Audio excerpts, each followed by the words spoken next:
নমস্কার বন্ধুরা, চলে এলাম আবারও একটা রেসিপি নিয়ে। আজকে আমি কেবলমাত্র দুটো ব্রেড এবং ডিম দিয়ে একটা মজাদার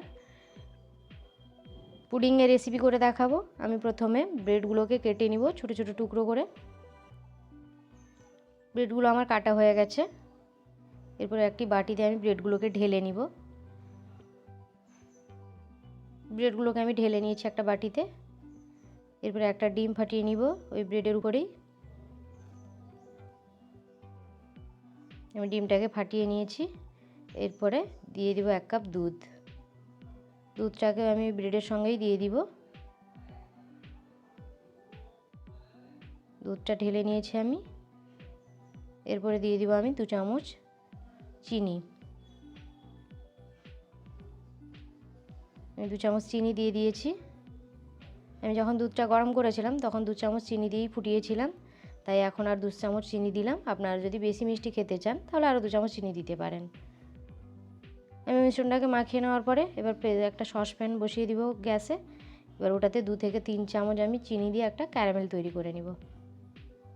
আমি চিনিটাকে দিয়ে ঘন ঘন নাড়তে থাকবো, না হলে নিচে লেগে যাবে।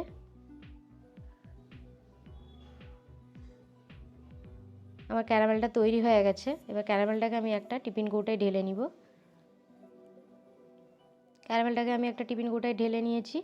ওটাকে ভালো করে টিফিন কৌটায় মাখিয়ে ঠান্ডা হতে দিব। আমি ব্রেড এবং ডিম আর দুধের যে মিশ্রণটা বানিয়ে রেখেছিলাম ওটা ওই টিফিন কৌটায় একটা ছাঁকনির মাধ্যমে ছেঁকে নিব।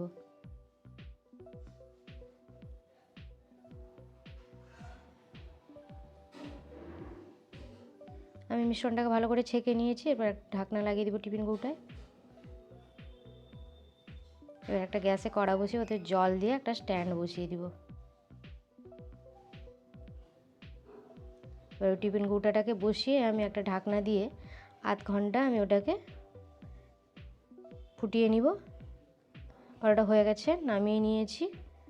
এবার ঠান্ডা করে ওটাকে আমি একটা প্লেটে সার্ভ করে নিব।